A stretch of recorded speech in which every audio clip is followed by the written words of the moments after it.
Bonjour, je m'appelle Ryan Nouzazna, étudiant ingénieur en intelligence artificielle à CESI Algérie.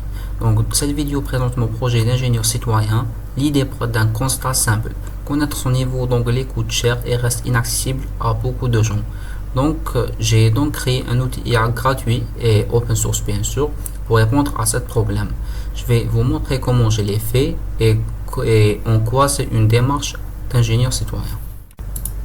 L'anglais est aujourd'hui essentiel pour les études, l'emploi et la connaissance, mais les tests officiels comme le TOEFL ou IELTS sont coûteux et peu accessibles à une grande partie des étudiants.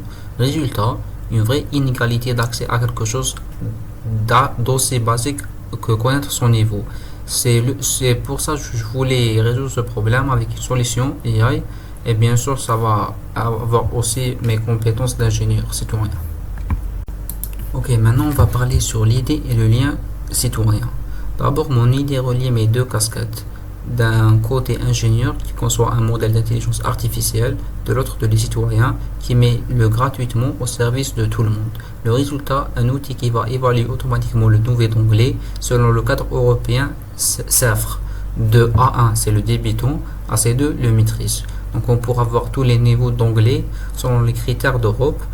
Entièrement gratuit et open source, c'est exactement ça, être un ingénieur citoyen, transformer une compétence technique à quelque chose utile pour la société. Donc derrière cet outil, il y avait un grand travail d'ingénieur. D'abord, il fallait que je fasse moi-même la dataset pour entraîner le modèle, parce qu'il n'y avait pas de dataset divisé sur l'onglet et de niveau du A1 jusqu'à C2. Donc après que j'ai fait la dataset, j'ai utilisé, elle était répartie sur 6 niveaux et sur 10 domaines différents, des emails, essais, conversations et articles pour avoir une dataset équilibrée.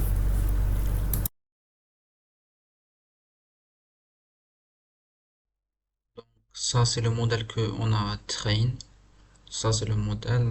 Juste pour vous dire que l'approche que j'ai utilisée ici, elle s'appelle le fine tuning.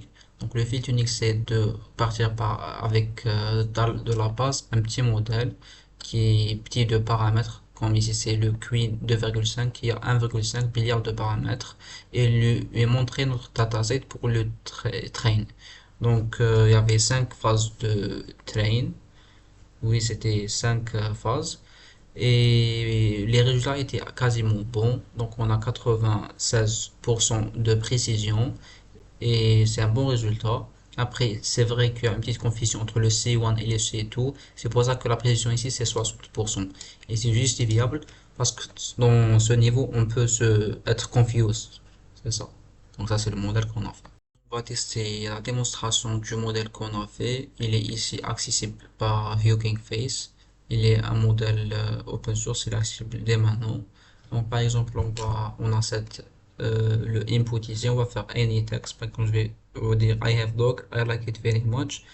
C'est clairement du intermédiaire. Voici il a détecté que c'est un niveau A2. Donc là, il est même confident de 58%. Et juste pour dire qu'il n'a pas vu ça dans la dataset. Donc c'est à partir que ce qu'il a vu, les data qu'il a vu dans le training, il va détecter ça. Un autre exemple, cette phrase, il va dire qu'elle est B1. Donc c'est ça. Donc le modèle, il est ici, il marche et il est open source. Ça, c'était pour la démo.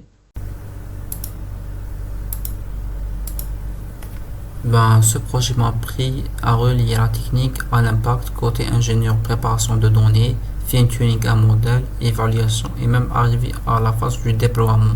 Mais surtout, il m'a fait comprendre ce que veut dire ingénieur citoyen, ne pas seulement construire des choses qui marchent, mais des choses qui servent à la société, c'est ça. Mon outil aujourd'hui est en ligne, gratuit, open source, pour tous ceux qui veulent évaluer, améliorer leur anglais. Il est en prod, c'est ça. Merci de votre attention.